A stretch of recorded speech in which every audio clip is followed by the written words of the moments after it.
bienvenidos a Podcast Hoy. Hoy les traigo un podcast en 3 secciones. Primero quería decirles unas palabras, seguido de la entrevista con Luis Costa Sensei. Una de las mejores entrevistas que he tenido hasta el momento, espero poder repetirla. Y para terminar vamos a tener un pequeño extracto del libro que está terminando José Navarro Sensei. Son unos 10 minutos de audio donde él lee del libro. Pero antes de empezar quería comentar un tema que me viene preocupando desde el punto de vista de los valores de las artes marciales y en especial del Karate Do, y es cómo se presta servicio oral, por así decirlo, del labio para afuera a los valores que tenemos dentro de nuestro arte marcial, pero que cuando nuestras convicciones se ven quizás menospreciadas o atacadas o no comprendidas por otros practicantes o por otras personas, esos valores se tiran por la borda y desaparecen. También no solamente en el ámbito marcial, sino que en todos ámbitos. Realmente estoy cansado de ver compañeros de camino del Karate Do que hablan mucho del Karate Do y los valores del Karate Do, y que por ejemplo en el ámbito político se refieren a gente con otras opiniones, inmediatamente yendo al descalificativo, atacando a la persona y no discrepando con las ideas que la persona postula.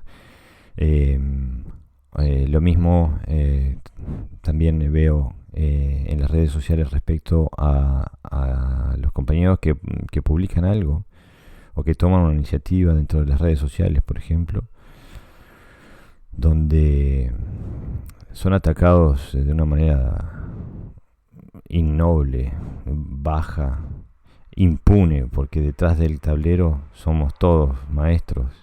Es como cuando alguien se tira la piedra y esconde la mano, un poco menos, ¿no? Porque uno le puede escribir cualquier cosa a otra persona en las redes sociales sin que haya una consecuencia. Y creo que es una lástima que haya karatecas que no hayan internalizado los principios, los valores de este gran arte, y que estén volcados a una oscuridad interior que se trasluce en su actividad y en su comunicación con otras personas que son de diferentes pensamientos. Bueno, sin más, los dejo con Luis Costa Sensei.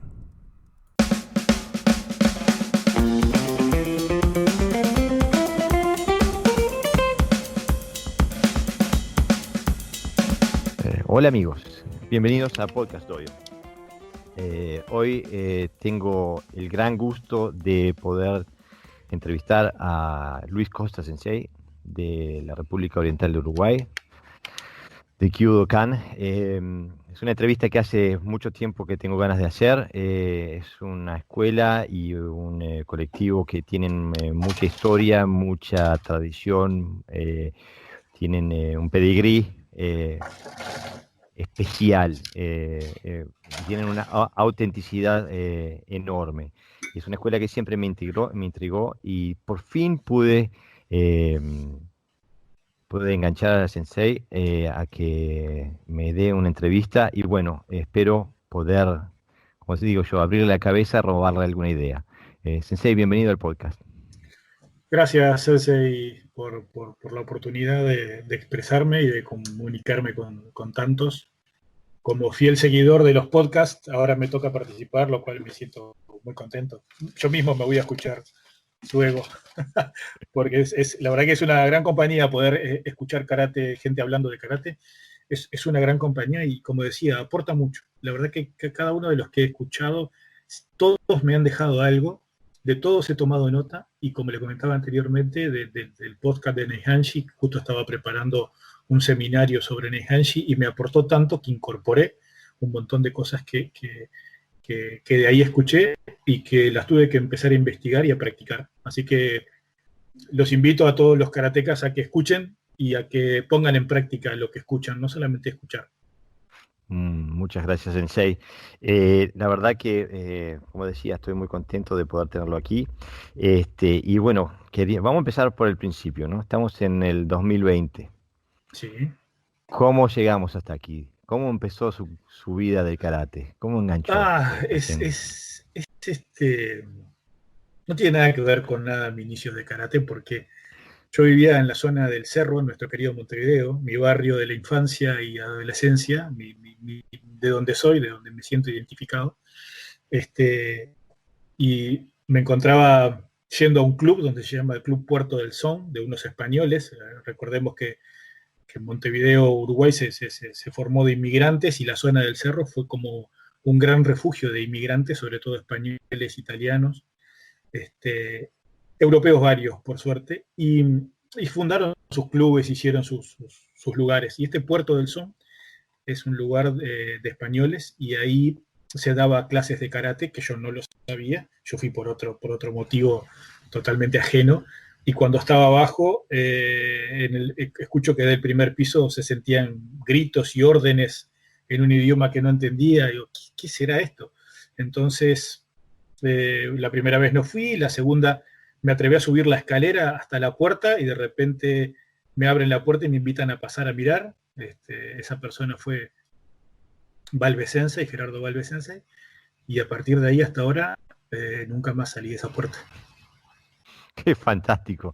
Es Aparte es muy único, porque la gran mayoría de la gente con la trayectoria que tiene usted han alcanzado a cambiar de dojo una y dos y tres veces, ¿no?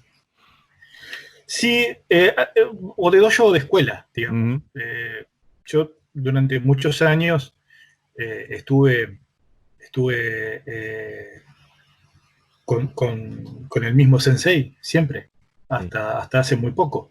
Pero que de todas maneras, a ver, los distanciamientos que a veces se generan nos hacen aprender todavía un poco más del sensei que teníamos, y nos abren la puerta a otro tipo de aprendizaje y nos preparan para refrescar conocimientos, ¿no? Así que todo es un progreso, todo es evolutivo, no hay que mirarlo de esa manera. Me parece una excelente visión, Sensei. ¿Puedes contar un poquito sobre el karate que hace usted, la escuela que hace, en la que está? Sí, el estilo es uno de los estilos más arraigados y más autóctonos de Okinawa, que es el Shorin Ryu. La escuela es Kyudokan, de Yochoku Higa Sensei, alumno de Chosin Chibana, y de ahí podemos trazar rápidamente a Kuitosu y para atrás, ¿no? Es una línea muy directa, muy tradicional, y con un desarrollo de algunos conceptos que Yochoku Higa puso en su impronta dentro del Shorin, hasta que esos conceptos, esa práctica y esa impronta generan la escuela Kyudokan. A partir de ahí, esta escuela crece,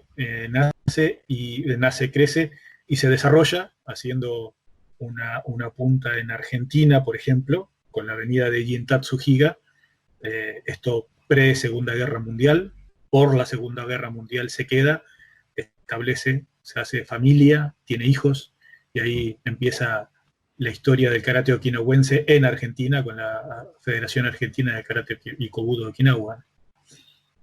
Por ejemplo, esa es una raíz de cómo llega a la escuela, estando en Naha, en Okinawa, cómo llega a Sudamérica. Bueno, esa es la cuestión de cómo llega. Pero él volvió a Okinawa después. El Shintatsu vuelve a Okinawa, no a vivir, vuelve de visita a ver a su familia, pero hace su vida después ya en Buenos Aires, y recordemos que toda la Segunda Guerra Mundial se la pasa en Buenos Aires. Después se radicó y, bueno, falleció en Argentina, dejando a 2 hijos, como Oscar Higa Sensei y Benito Higa Sensei, ¿no? Benito Higa, que ya no está con nosotros, Oscar Higa, de la escuela Kyudokan Higate, está con nosotros, por suerte, en su actividad de la difusión del karate en el mundo. Ujú. ¿Y cómo llega la Kyudokan a Uruguay? Bien, es una linda historia porque nosotros, cuando yo empecé karate, lo empecé en el estilo Shorin Ryu, pero en la escuela Kenshinkan de Fusei Kise Sensei de Okinawa también, que estaba representado en Argentina por Brickman Sensei. No sé si Jorge Brickman, si Sí. seguramente lo bien. Que en Uruguay a su vez estaba representada por Carlos Paso Sensei, que hoy es el representante de Skiff en Uruguay. Pasó de Shorin Ryu a Shotokan. Y fue, bueno, yo empecé a practicar con Valves y con Valves Sensei en el Kenshinkan, hasta logré por suerte conocer a Brinkman y practicar, porque vino acá a hacer algún seminario y tuvimos la oportunidad de conocerlo, un gran karateca también. Hasta el año 80 y algo, 88 más o menos, si yo mal no recuerdo, donde hubo una transición de la escuela Kenshinkan de pasar a Shotokan, y nosotros, o Sensei, mejor dicho, eligió seguir dentro del Shorin Ryu. Y recuerdo esto como hoy, que yo era, bueno, tenía ahí 18 años, ¿no?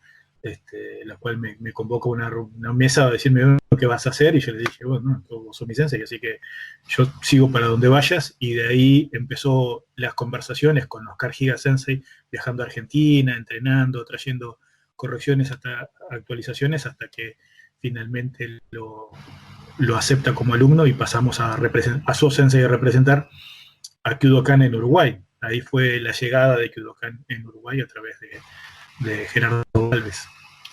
Así que en el año ya, sí, 88, 89, por ahí ya estábamos oficialmente incorporados dentro de la Kyudokan. Ah, qué bien. ¿Cuántos años hace que estás practicando karate? Y yo empecé a practicar karate a los 14 años, creo, una cosa así. Tengo 50, o sea que lo que resulte de resta son los años de práctica. Toda una vida, toda una vida. Sí, toda una vida. Como dije al principio, una vez que entré, ya no salí. Yo me siento como practicante dentro del dojo todavía, ¿no? O sea, no concibo mi vida sin un día estar con karate. De hecho, trabajo para karate 24/7.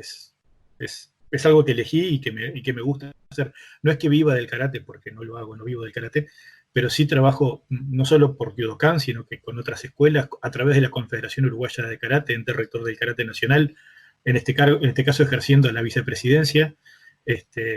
Y bueno, todos los días es karate, todos los días, y a toda hora además. Es lo que lo define como ser humano. Sí, me apasiona, y además es pasión.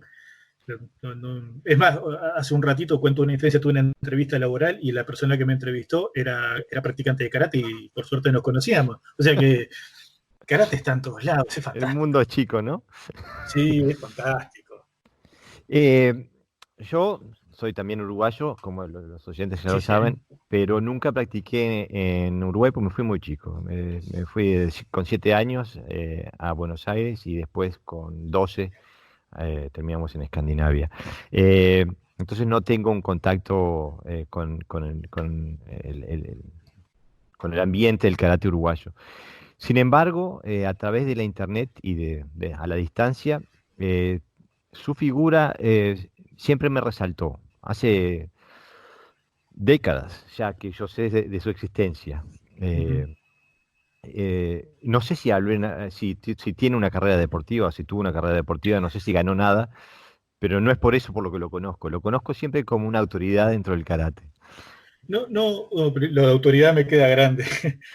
No fui un competidor avesado, si bien podía haber tenido el mejor director técnico, pero no, me interesó más la competencia de kata. Participé en algún mundial de karate y eso, interestilos y esas cuestiones, pero en definitiva no era algo que a mí me gustase, perdón, de verdad. ¿No? Si yo me ponía en la cabeza iba a entrenar competencia con todos los compañeros y amigos del dojo, entrenábamos de lunes a domingo, los domingos de mañana entrenábamos karate deportivo y lunes, miércoles y viernes en el dojo central, martes y jueves en otros gimnasios, sábados también. Entonces, era como una locura, ¿no? Teníamos una locura enorme, pero divina, porque las cosas que vivimos y lo que las amistades que terminó dejando eso, que fueron amistades después para toda la vida, es impagable.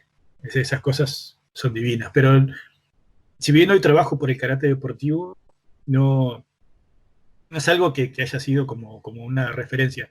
Siempre me gustó más ir a la parte del karate más no tradicional, pero lo más original posible, digamos. Buscarle siempre la quinta pata al gato para entender qué era lo que estaba haciendo. Qué suerte, porque yo a la distancia he seguido sus pasos un poquito por internet, YouTube, esas cosas, y sé que ha estado en Okinawa en varias ocasiones entrenando con Minoru Higa Sensei. Sí, tuve la suerte de viajar ya 3 veces, cada vez por el lapso de un mes, en algún caso un poco más.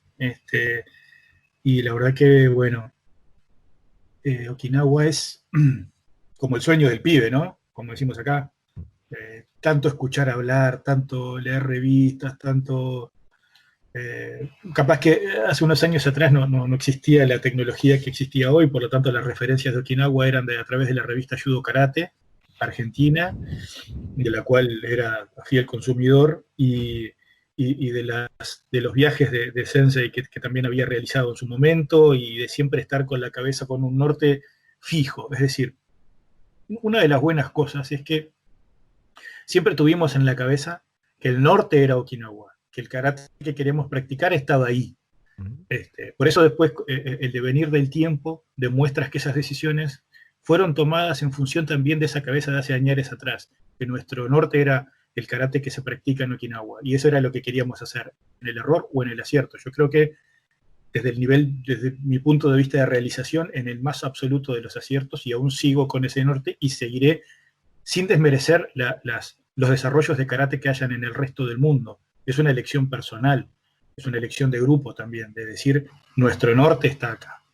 Y, ojo, participo en seminarios y charlas y cosas de todas partes, y me parece fantástico y maravilloso lo que hacen, y lo sigo y lo aplico. Como le contaba recién en el caso de Neihanshi, del podcast que Sensei que usted hizo, en el cual reconozco cosas que me interesan muchísimo investigar, que me puse a practicar y que los voy a incorporar para un próximo seminario. O sea, no, tampoco el cerrarse, ¿no? Porque, de nuevo, yo mantengo el lema de todo se aprende, de todo hay que aprender. No hay que desaprovechar nada. Qué interesante. Puede contar, porque es como usted dice, el tema de Okinawa es como el sueño del pibe, ¿no? ¿Puede usted contar un poquito cómo es la experiencia, no tanto desde el punto de vista técnico, sí, si quiere también, pero un punto de vista de la experiencia personal de estar en Sí. Okinawa entrenando, sudando, en el Honbu No puedo Dojo? hablar, no puedo hablar de Okinawa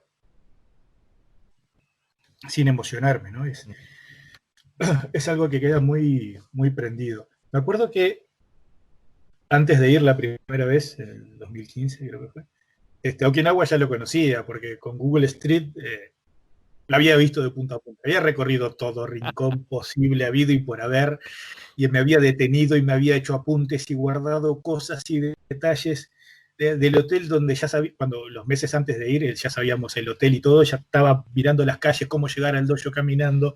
Entonces cuando llegué, era como, ok, yo ya estuve acá, un déjà vu, ¿no? Esas cosas que a veces uno parece que vive y de realidad no las vivió, no sé cómo es que sucede. Entonces ya vivía, faltaba comprobar un montón de cosas, el aroma, la gente, el idioma, en definitiva estar situado en un lugar donde partían todas mis historias y argumentos sobre karate. Era muy fuerte. Después la ida al Honbu Dojo en la zona de Suboya, estar parado en ese dojo donde han estado monstruos del karate, ¿no? O sea, estar en el mismo lugar donde estuvo parado el creador del Kyokushin, es como mucho, ¿no? Es como decir, wow. Estar en el mismo lugar donde Yochoku Higa estaba dando clases, donde estaban todos esos maestros que aparecen en el video de YouTube, todos sus alumnos viejos, es como un viaje al pasado en el mismo presente al mismo tiempo. ¿Qué, qué sentido de la responsabilidad debe dar eso, ¿no? Porque es una herencia marcial que hay que administrar de forma muy, muy responsable, ¿no? Sí, hay que practicar. El secreto de esto es la práctica. Yo creía antes que el secreto era la práctica de la clase y dar clase lunes, miércoles y viernes o en el dojo. Y después pasó poco a poco, hace muchos años, empecé a entender que el secreto de la cuestión es la práctica personal. No importa la intensidad, pero sí la práctica personal. Porque uno se puede poner pequeños desafíos, retos, metas, objetivos que tiene que superar sin tener que demostrar nada a nadie, sino que a usted mismo. Cuando uno se lo logra demostrar, cuando uno entiende, interiorizó la técnica o el concepto, cuando va a dar clases lo termina de cerrar. Pero sin esa práctica personal es casi imposible. Y yo diría que es a la que más tiempo y mayor dedicación debemos darle si en definitiva queremos ser buenos transmisores de lo que estamos haciendo. Eh, qué buena reflexión. Incluso porque usted también hace como una proyección en el tiempo en esa reflexión. ¿Cambia, cambia su karate, cambia su práctica con la edad? Sí, sí. Yo tengo un amigo de karate, un compañero de esta aventura de karate, que siempre recordamos cuando, Carlos Vitureira, ¿no? Que siempre recordamos cuando yo era un saltarín y podía dar 3, 4 giros en el aire y patear. Y decía, lo que podíamos hacer era increíble. Pesábamos, obviamente, muchos kilos menos también, ¿no? Y mi práctica era eso, saltar, tirarme, hacer de todo. Hoy mi práctica cambia con los años. Se pone, de alguna manera, si se quiere, más efectiva en el sentido de elijo lo que entrenar, elijo cómo entrenarlo. No es que me esté preparando para una batalla, ni mucho menos, nada que ver, pero sí una batalla conmigo mismo, una batalla con el no olvidarse, con el primero y último lo básico, con las cosas que yo quiero entender para poder explicar, o con las cosas que entiendo y me las guardo y en algún momento podré explicarlas, porque todo tiene un proceso y un desarrollo, no se puede tirar todo arriba de la mesa. Karate tiene que necesariamente cumplir un tiempo, el alumno tiene que cumplir etapas para ir entendiendo cada una de las cosas. No creo en un karate que sea como un balde, uno viene y lo pone sobre la mesa y ahí está todo y ya sabes todo, ¿no? Creo que hay que madurar con la técnica, hay que madurar con el kata, hay que madurar con el Kihon, hay que madurar con la lectura, hay que madurar con la filosofía, hay que hacer esa maduración en el paso del tiempo. Karate es para toda la vida y no es resultadista. No estoy hablando del karate deportivo, que es otra cosa. Estoy hablando de un karate que lo llevamos toda la vida con nosotros y que hasta el último día va a ser nuestra actividad, digamos. A ver, yo no hice de karate una actividad de mi vida. Es mi vida, karate y mis afectos están todos juntos, están todos entrelazados. No podría decir que, yo practico o hago karate. No, es todo un momento. Es todo en el mismo momento. Y se percibe mucho su pasión cuando lo comunica, Sensei. Eh, entonces, digo, es verdad, la práctica tiene que cambiar con la edad, no hay vuelta que darle, ¿no? Sí. Incluso a veces uno dice que la maduración de un karateca, que un karateca tiene su mejor edad después de los 50, ¿no? Y Se ha entrenado toda una vida. yo creo que sí, que hay un poco de razón, bueno, un poco no, un poco bastante de razón, porque si yo me acuerdo cómo entrenábamos y me veo entrenando ahora, tratando de entender y analizar las posibilidades que nos dan los kata, por ejemplo, y a veces me encuentro haciendo una secuencia de un kata tratando de perfeccionarla, no porque tenga que mostrarla ante un árbitro, no porque tenga que mostrarla ante un sensei, sino porque yo quiero hacerlo lo más fiel posible a lo que el kata lo es, y eso me lleva a investigar, porque a veces los katas sufren alguna modificación o tienen otra interpretación, o el bunkai o el hoyo bunkai es para otros distinto, y ver esas aperturas me hacen crecer en cuanto a al pensamiento sobre esa secuencia del kata. Entonces sí cambia muchísimo. Son más largas las prácticas personales, son menos exigentes a nivel físico, son extremadamente exigentes a nivel personal. Y tienen que ser así porque yo creo que eso también forja el grado de sensei que uno quiere ser. Yo creo que los demás a uno lo terminan viendo en función de la pasión que le pone y del conocimiento que va adquiriendo. A veces autoadquiriendo algunas cosas a través del análisis, la lectura, el desarrollo, y otras veces porque tiene la suerte simplemente de que le han transmitido algo que usted entendió y que aplica. Entonces, esas dos cosas van generando un prototipo o un tipo, perdón, de practicante de karate, que ese es el objetivo, ser un practicante de karate, ¿no? Yo creo que nadie se plantee ser el sensei. Me parece que es como muy ambicioso. Es por decantación que las cosas pasan. Si uno está al frente de un dojo, es el sensei. Si delante suyo hay alguien, es el senpai. Si usted está en la fila, es un kohai. Siempre en algún momento está ese lugar y hay que saber ocuparlo y responsabilizarse de ese lugar. Es verdad. Pienso que la forma en que usted encara también denota también un profundo respeto por el arte y en todas sus connotaciones, ¿no? Una cuestión que también veo a la distancia, es algo que ha surgido hace unos años y que me llama la atención por el hecho de su falta de dogmatismo, por su apertura de mente. ¿Me puede contar un poquito sobre el Instituto de Karate Tradicional Uruguayo? Sí, el ICTU es un proyecto que fue desarrollado por varias personas, entre ellos Matías Gilbert, que hoy vive en Tokio, Japón, Jorge Crosa, que hoy es representante de Shotokan para Uruguay y presidente de ITKF, a Pablo Álvarez, otro practicante de karate también viejo. Y lo que se trató de hacer es de juntar a las personas con el interés de practicar karate tradicional, así se denominó, independientemente de estilos y escuelas, sino juntarse con el afán de aprender compartiendo. Ese fue el gran espíritu y sociabilizando el karate para que no quede como un hecho simplemente meramente deportivo o de dojo, sino que trascendiera un poco más de eso. Qué bonita idea, ¿no? Porque hay un segmento del mundo del karate que es muy cerrado, muy dogmático y mi estilo es mejor que el tuyo y mi papá pega más fuerte que el tuyo, ¿no? Sí, a mí me ha pasado porque yo a veces me encuentro con esos dogmáticos.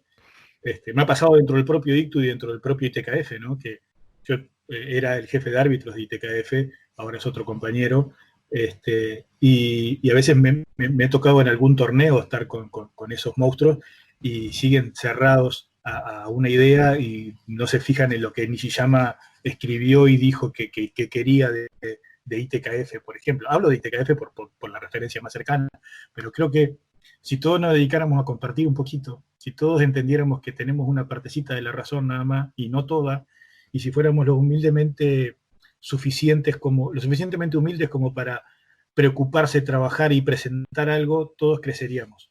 No seríamos islitas de yo cuido mi dojo y yo cuido mi grupo y yo cuido mi karate y en definitiva vuelvo a una frase hecha de Sensei Valves que lo escuché decir una vez, es como si no el poder de la nada, ¿no? ¿De qué uno es dueño cuando es el sensei de una escuela? ¿De qué? ¿De alguien que paga una cuota? Y que si se va y la deja de pagar ya no es más alumno. ¿De qué es dueño? ¿De la técnica? ¿Por qué? ¿De dónde se vio que es dueño de la técnica? Si el alumno no existe, no está el maestro. Entonces, todo se termina ahí.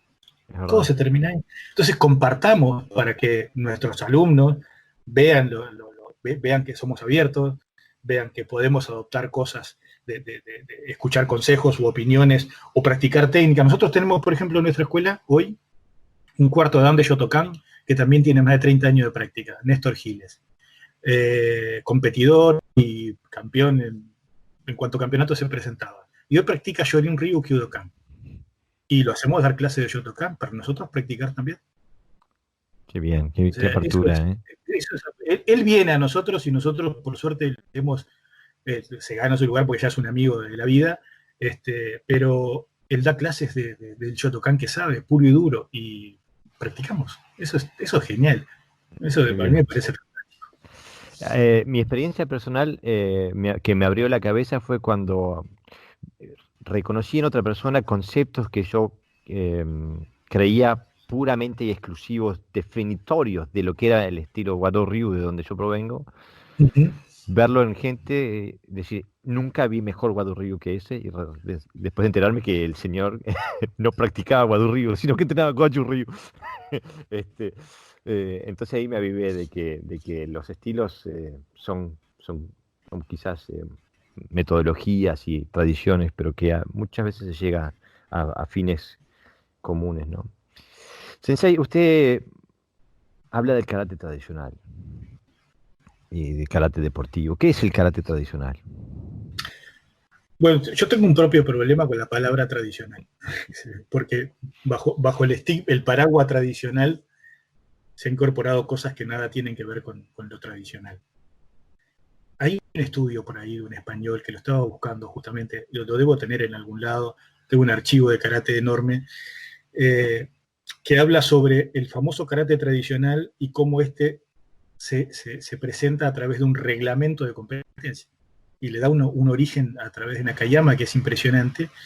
Y yo creo que muchas escuelas terminaron comprando eso y no son tradicionales, sino que más bien son por su forma, por su estética deportiva. Hay una diferencia enorme entre el cómo y el por qué. Y hay muchas escuelas que se prenden solo del cómo y nunca del por qué. Porque cuando investigan el por qué, sus dachi cambian, sus técnicas cambian, cambia casi todo. Entonces, el japonés como muy cuadrado para su forma, ya sea en kendo, aikido, judo, karate, etcétera, hacen en definitiva una suerte de un karate más visual, más postural, más cómo hacerlo que el por qué hacerlo. Yo cuando me refiero al karate tradicional, trato de referirme al karate que vi en Okinawa y el que siempre aprendí, ¿no? El karate que a veces no tiene forma dentro de la propia forma, no tiene posiciones dentro de sus propias posiciones.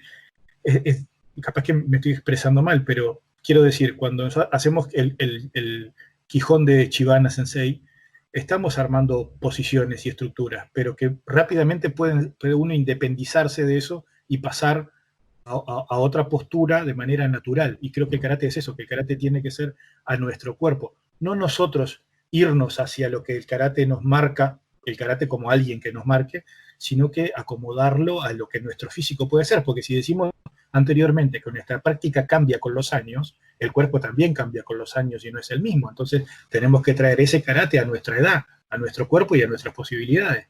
Si no, mucha gente debería dejar de practicar karate porque no alcanza el nivel del cómo para poder practicarlo. Este es un tema muy interesante porque es como hay que tener un balance entre cómo educar al practicante a que haga las conexiones correctas, pero no, cam- eh, pero no llevarlo a una horma fija que sirve para todos, ¿no? Que haya una relación personal en ese sentido. Por eso el karate es un universo, ¿no? Porque tiene tantas variables. Sensei, usted también, Exacto. usted ¿Cómo, también, cómo puedo pedirle a un grupo de alumnos de diferentes edades, de diferente sexo, de diferente complexión, que hagan todo igual? mm, Es imposible.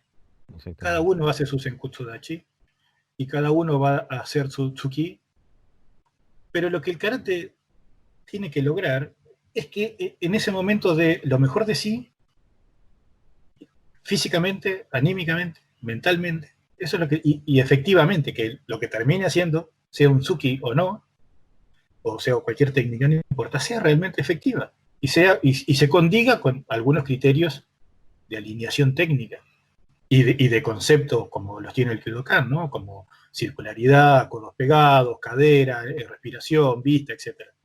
Logrando eso ya está, pero no, lo que hice fue agarrar el karate y se lo puse a cada persona y no agarrar a las personas y ponerlas dentro del karate, Mm, porque en realidad ahí estamos limitando. exactamente, ¿no? Hay que tener una flexibilidad de pensamiento y de comprensión que no es, no, digo. que la norma realmente no ha sido así, ¿no? Creo, parece ser que usted no, Sensei, usted ha tenido la suerte de entrar eh, por la puerta grande. Yo tuve que hacer experiencias de mucho dogmatismo y de verdades escritas en piedra antes de darme cuenta de que no era el caso, de que hay, hay variables, hay variedad. Sensei, usted habla de Okinawa, habla del Kyokan, habla de Uruguay. ¿Hay diferencias entre el Shorin Ryu que se enseña en Okinawa y el Shorin Ryu que se enseña en Uruguay? Dentro de Kyokan no, porque lo pueden decir los chicos que practican conmigo, trato de ser siempre, de ajustarme lo más posible, ¿no?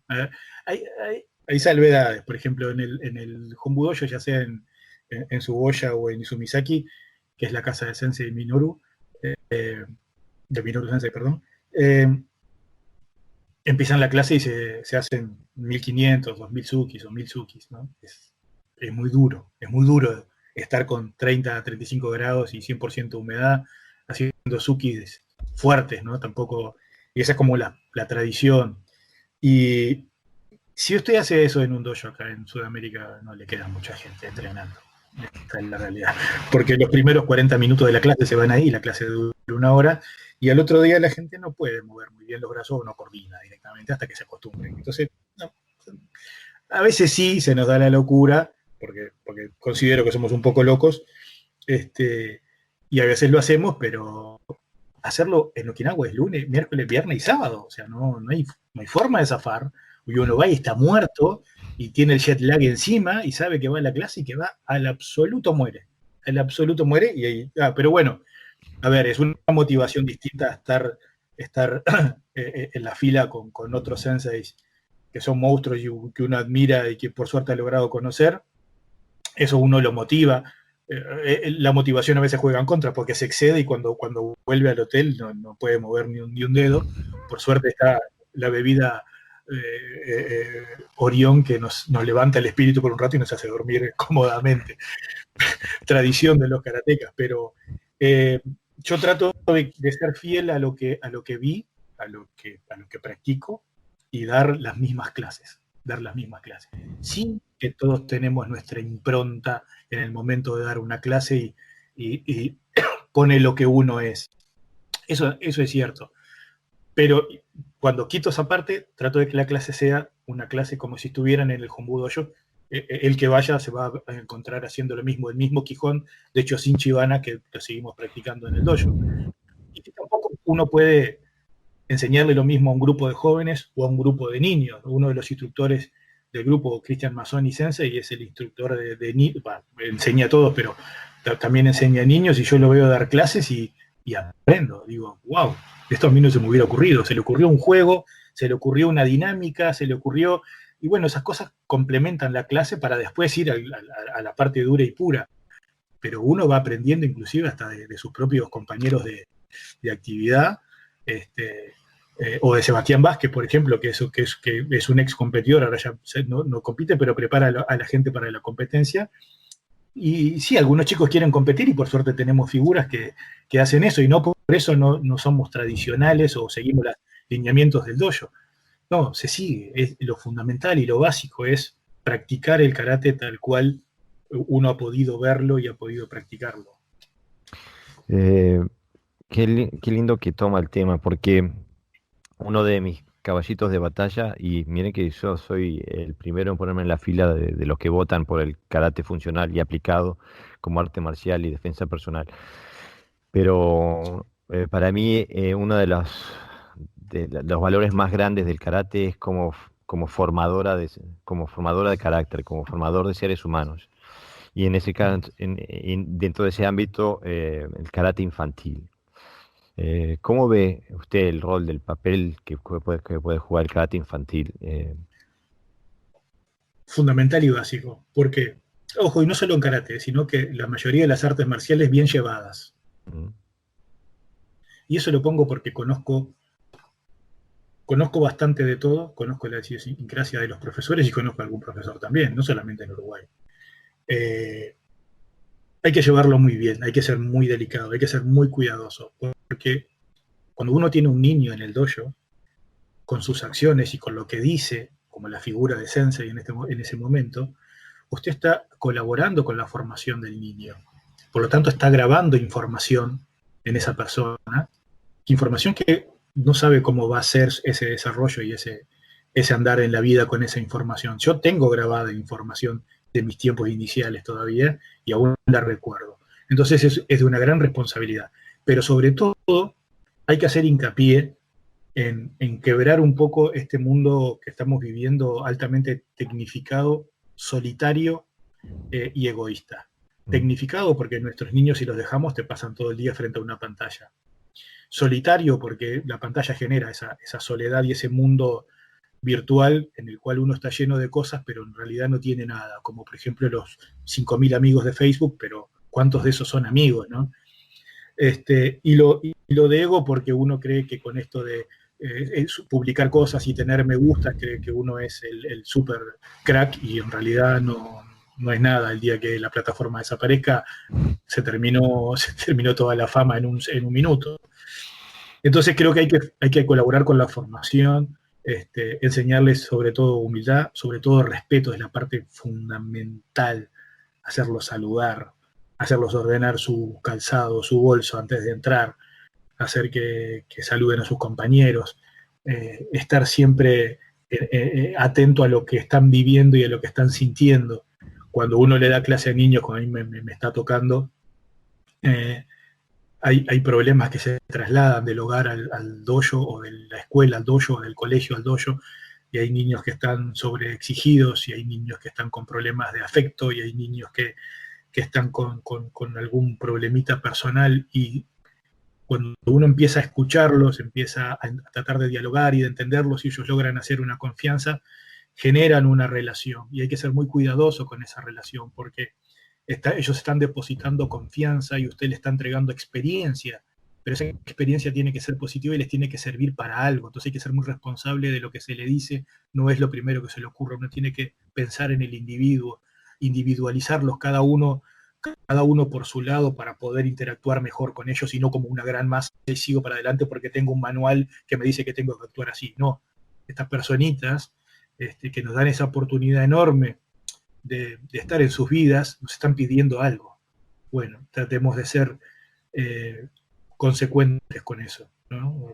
Revisar nuestro Dojo-kun, revisar los preceptos de Itosu, revisar los escritos de tanta gente que tuvo la experiencia de antes de tratar con esto, y llevarlo siempre del rumbo de karate, que es nuestra actividad. No comparto a veces que un instructor de karate sea el amigo, el psicólogo. No, tenemos un rol. Y ese rol hay que respetarlo. Karate es lineal y vertical. Y creo que lo podemos enriquecer, pero siempre de ese lado, porque para el resto existen los profesionales. Y sobre todo tienen una familia atrás. Entonces hay que ser muy responsable con eso. Muchas gracias, Sensei. Hace unos meses, no recuerdo, me parece que eran en las vacaciones de verano en Uruguay, usted puso un video, me parece que eran las vacaciones porque era justamente la etapa, o sea, baja, o sea, donde la gente toma vacaciones. Y usted puso un video que a mí me emocionó. Usted puso un video en la que usted le da clases a un alumno, a un niño, uno solo, donde el instructor normal hubiera dicho, no, bueno, no damos clases hoy, viene un solo alumno. En cambio usted puso, se notaba cómo usted invirtió en ese alumno en ese momento, que fue el que puso la camiseta, por decirle así, ¿no? Digo, entonces eso me lleva a lo del papel del sensei, ¿no? Porque evidentemente había algo que era importante para usted en ese momento. Sí, yo valoro el tiempo que ellos me dan a mí y no yo el que invierto en ellos. O sea, el tiempo que invierto en ellos por mis ganas de hacerlo, pero que alguien, como decimos acá, te dé bola, alguien te preste atención, alguien te dé corte, alguien te escuche, alguien practique contigo, alguien piense en mejor voy a entrenar con karate que quedarme jugando a la Play. ese niño o el padre que dijo, no, mejor es que yo entiendo como padre que es mejor que vayas a practicar karate y que no te quedes jugando. Cuando llega al dojo tiene que recibir algo que lo motive y que justifique esa decisión. Porque no estamos en el 1800 y pico, donde había que ir a golpear la casa de los maestros y entregarle al niño y pedir por favor que le enseñaran karate. No, eso hoy no existe. Hoy un alumno es oro puro. Y para mí que el chico se haya interesado, en ese caso sé que se interesó en venir y que eligió venir, por eso también me viene a colación, para mí es fantástico. Me viene a regalar parte de su tiempo, entonces yo le dedico porque sé que hay algo ahí. Él me está demostrando que tiene algo y no me equivoqué con él, porque es uno de los que más va al dojo. Y es uno de los que más rápido evoluciona, es el que más pregunta, es el que más participa, es un loquillo de la clase, pero es ese que está con todas las antenas prendidas. Entonces, sí, claro, ¿cómo no voy a darle mi tiempo, ¿no? Para mí, uno es importante. Parto de uno, es importante. Ya. Si tengo 5, 10, 20 en la clase, genial, pero uno ya es importantísimo. Pero eso denota un nivel de empatía y de sensibilidad que podría ir en contra de la imagen del guerrero duro, el- el del cuchillo entre los dientes. Eh, ¿Cuál es el rol del papel del sensei en ese sentido? Y, a ver, si uno lee sobre los samuráis, por ejemplo, primero se decepciona, ¿no? Porque la historia que nos venden de los samuráis es muy romántica, es muy linda. El Bushido toca a los samuráis en la última etapa, cuando ya se caía, no solo por la apertura al mundo, sino porque ya dejaba de tener mucho sentido después de tantos cientos de años, ¿no?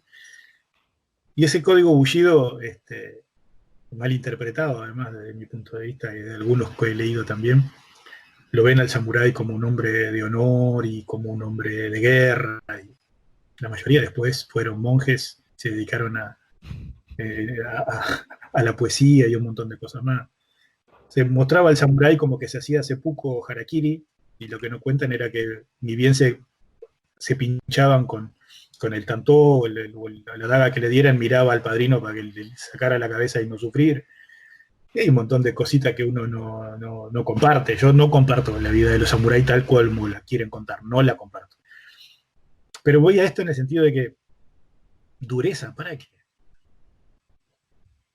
¿Qué guerra? Vivo en un país, gracias a Dios, que no tiene conflicto armado desde su independencia. Vivo en un país que como todo país de Sudamérica, tiene su nivel de conflictividad interna social, pero que no trasciende, que si uno sabe caminar, está tranquilo y está salvo. Vivo en un país que me da también esa tranquilidad, más allá de los aspectos políticos, de la seguridad y un montón de cosas. ¿Qué guerra? ¿Por qué le tengo que enseñar a un niño el pensamiento de que este karate es para la vida, para salvarte, para defenderte? No, un momento. ¿Qué le estoy diciendo? ¿Que vaya a la escuela y por la merienda le meta un empi en la frente a otro niño y le arranque un ojo o le parta ¿Qué estamos haciendo? No.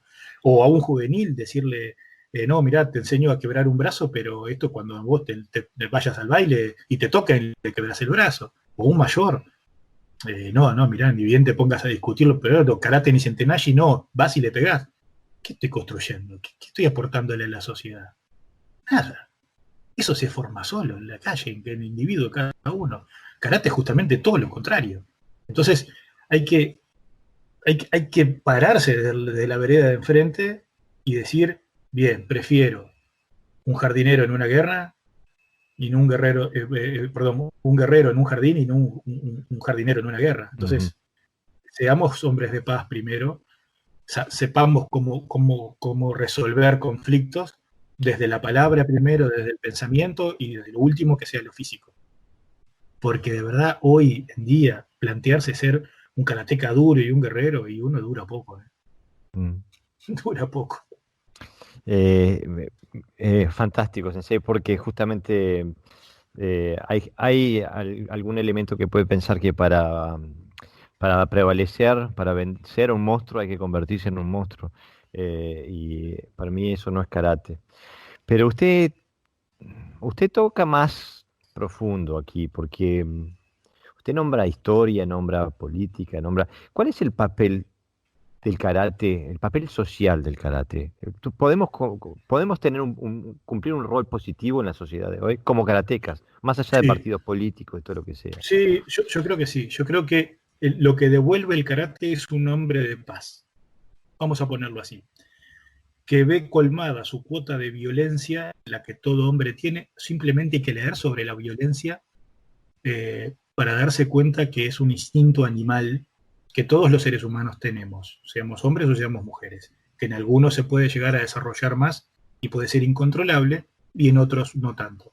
Pero todos necesitamos esa descarga, que hoy no es una batalla por la comida, por la sobrevivencia y no estamos en una guerra, estamos de acuerdo. Pero lo seguimos teniendo adentro, seguimos teniendo adentro. Entonces, eh, el dominar una práctica deportiva, cualquiera sea, hace que nuestro cuerpo y nuestra mente esté de otra manera. Pero específicamente en un arte marcial uno comprende rápidamente cuáles son las consecuencias de la práctica, cuáles son las consecuencias de un conflicto. Y si uno está bien plantado en la vida, entienden que no quieren pasar nunca por esas consecuencias. No es agradable, no está bien y socialmente no, tampoco está bien visto. La violencia hay que erradicarla desde todo punto de vista, desde la física, psicológica, económica, absoluta. Hay que luchar y erradicarlo, pero se puede apagar fuego con fuego. Podemos practicar karate para no ser violentos. Eso ¿Verdad? para mí es importantísimo y se los explico a los mayores que quieren venir a hacer karate o a los padres cuando vienen a ser niños, cuando vienen a traer a los niños, decirles, no, tranquilo, esto va a apagar esa violencia innecesaria que tenés porque vas a empezar a comprender un montón de cosas en la práctica de karate, pero sobre todo vas a tener la posibilidad de la descarga, que es fundamental que uno logre, como andar a correr 100 metros, capaz que no quiere correr 100 metros, capaz que quiere hacer karate, andar y andar en bicicleta, no, capaz que quiere ir y hacer judo. Bueno, el karate tiene que cumplir esa función de sociabilizar a través de un arte marcial, perdón, canalizar a través de un arte marcial esa violencia que puede estar presente y transformarla en un gesto de paz. Creo que esa es la función que cumple, ¿no? Además, después de los grupos sociales, ¿no? Que siempre se arman. A ver, los sudamericanos somos así, los rioplatenses somos así. Nos das un día de sol y te hacemos un asado. Ahora por la pandemia no, pero viene uno y ya hay una ronda. Hay uno acá y viene otro y ya hay una ronda de mate. Es así, somos muy sociables. No, eso ayuda muchísimo también. No creo que el karate o cualquier arte marcial, no solo el karate, viene justamente a eso, a enseñarnos sobre la violencia para ser hombres más pacíficos. Eh, Genial, la verdad que me gusta mucho su exposición. Em, Uno de mis senseis me dijo una vez una frase que siempre la llevo conmigo, intento aplicarla, siempre, él siempre me decía, cuando te encuentres en el medio de la oscuridad, sé la luz. Mm. ¿No? O sea, de que intentar ser el aporte positivo, más que nunca cuando la situación es dura.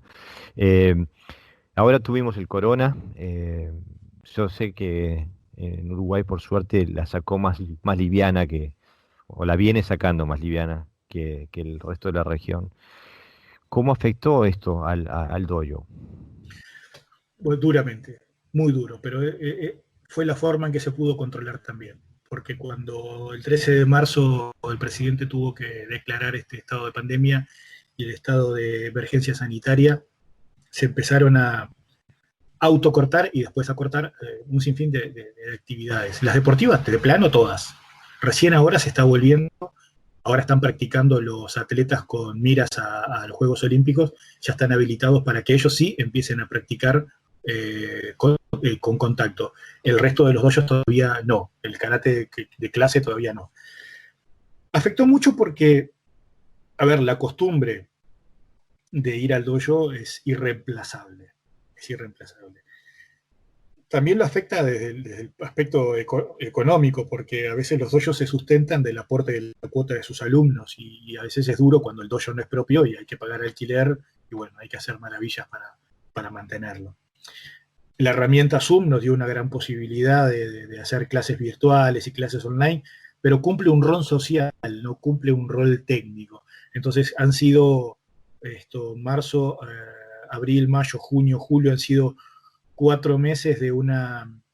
En mi caso también me sirvió para una revisión histórica porque he dado clases de historia, además de clases de karate, he podido tomar clases con otros sensei de otras partes del mundo, puedo dar clases a otras personas, por suerte, a través de Zoom y todas esas cuestiones. Creo que nos mostró que hay un mundo afuera que no conocíamos. Creo que la pandemia nos mostró que no tenemos que ser tan yoístas, sino que tenemos que ser más solidarios. La pandemia en karate nos hizo ver que había un montón de instructores y un montón de practicantes por ahí, de los cuales se podía no solo aprender, sino compartir, que creo que es lo más importante. Y la pandemia nos hace ahora querer estar desesperados por volver al dojo, y eso cumple un filtro natural. Aquel que ama karate y que está convencido de lo que está haciendo va a volver al dojo.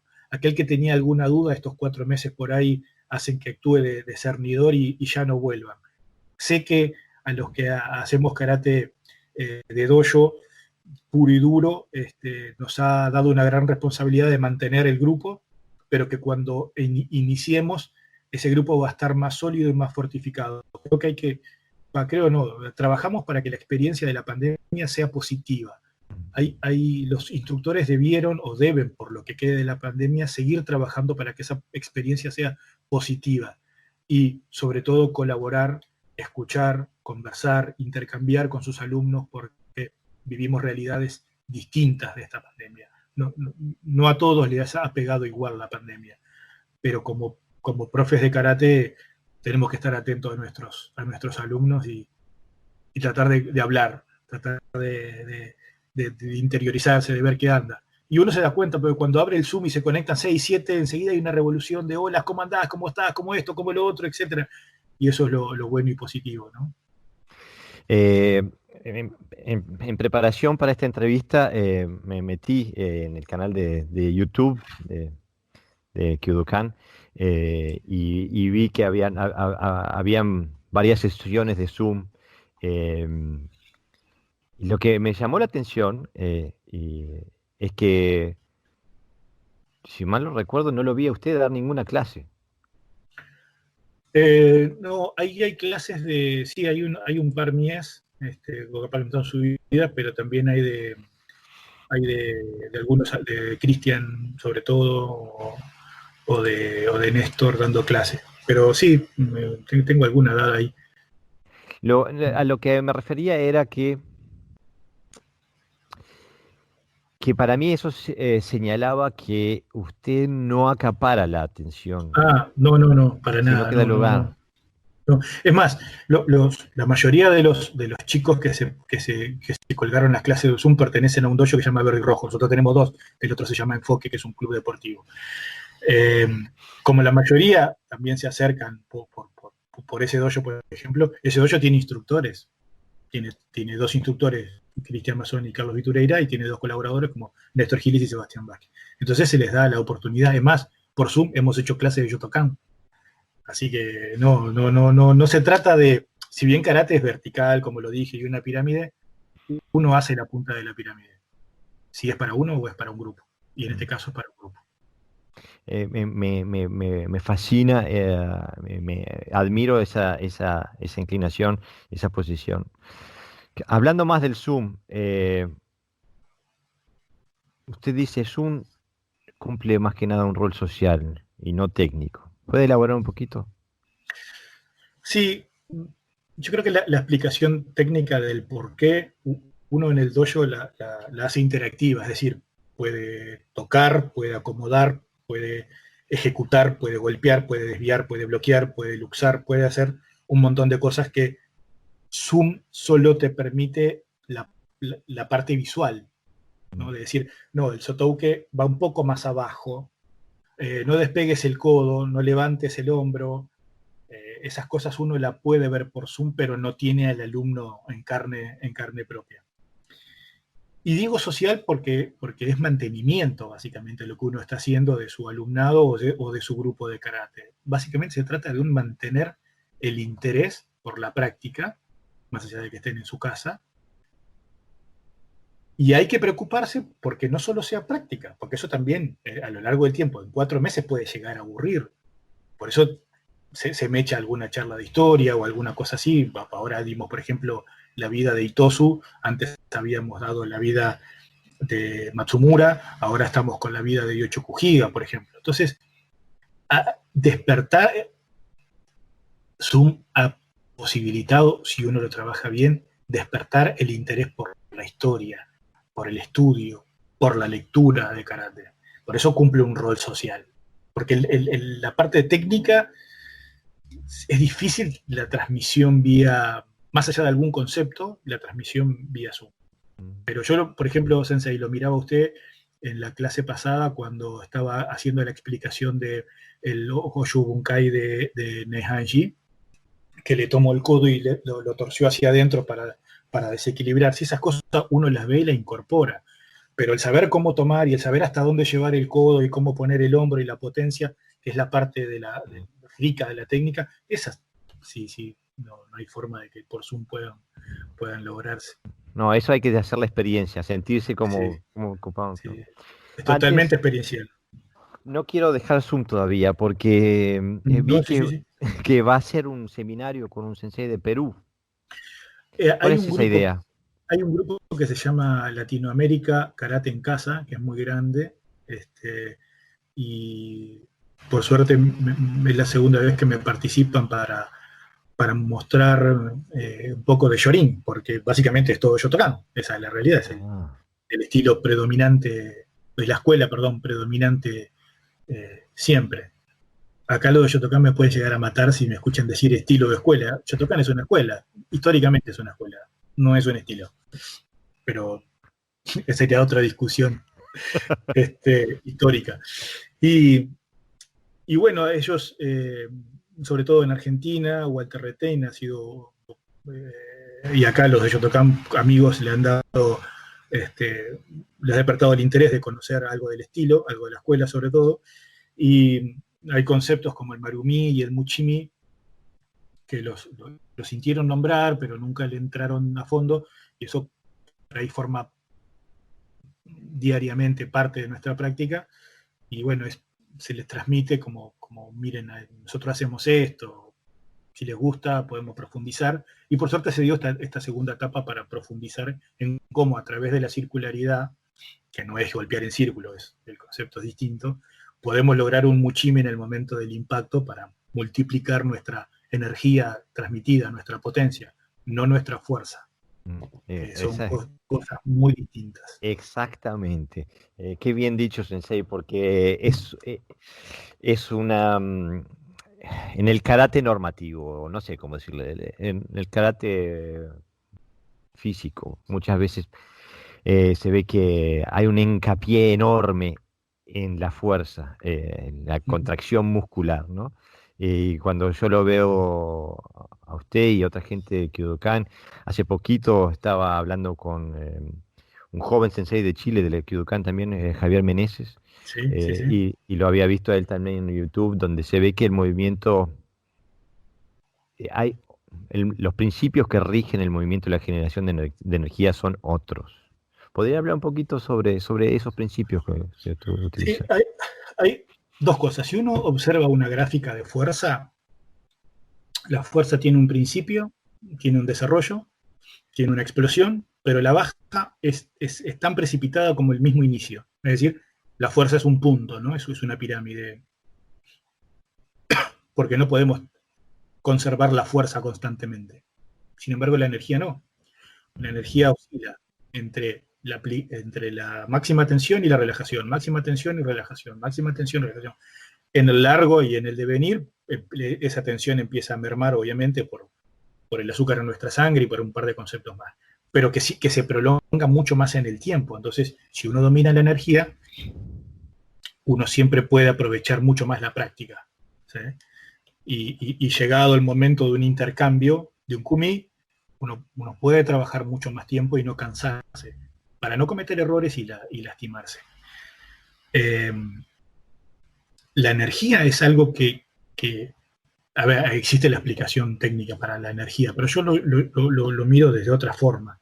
Yo miro a una persona que, por ejemplo, tiene un accidente y se levanta y camina, o mueve una moto, o mueve un peso que nunca pensó que podía mover porque hubo un accidente. Hay una energía en nuestro cuerpo que no digo que esté desaprovechada, pero hay que poder descubrirla, saber cómo funciona para poder aprovecharla. Esa es la energía en la que uno debe basar su práctica también, en tratar de descubrirla como es. Los principios en el Kyudokan de la energía es la combinación de la contracción, como en el Gamaku, por ejemplo, para lograr un buen Muchimi. Es decir, si yo voy a hacer Shisendachi Chudansuki, ¿verdad? Y voy solo con el cuerpo, es una cosa. Ahí no hay energía, ahí hay fuerza, aceleración y tope. Pero si yo logro combinarlos a algunos aspectos, como por ejemplo en el momento de la transición, hay tensión en un cuádriceps, en otro no, hay tensión abdominal, hay tensión de glúteos, hay alineación de espalda, hay hombros bajos, y la cadera apoya al Tsuki, no le impulsa, no se mueve antes, sino que la apoya para lograr esa penetración. El golpe es totalmente distinto. En la clase anterior yo les hacía hacer, por ejemplo, Shisentai Chudansuki, y que apretaran el abdominal y los glúteos antes de golpear y que aflojaran en el impacto para practicar el Gamaku. Y eso demanda una cantidad de energía, y quien no está acostumbrado termina con dolor abdominal y dolor del grupo muscular que son los glúteos. Porque son acciones que normalmente no se hacen. Uno golpea. Está bien que uno puede decir, bueno, yo puedo avanzar y golpear con todo el cuerpo. El problema de eso es que eso es fuerza.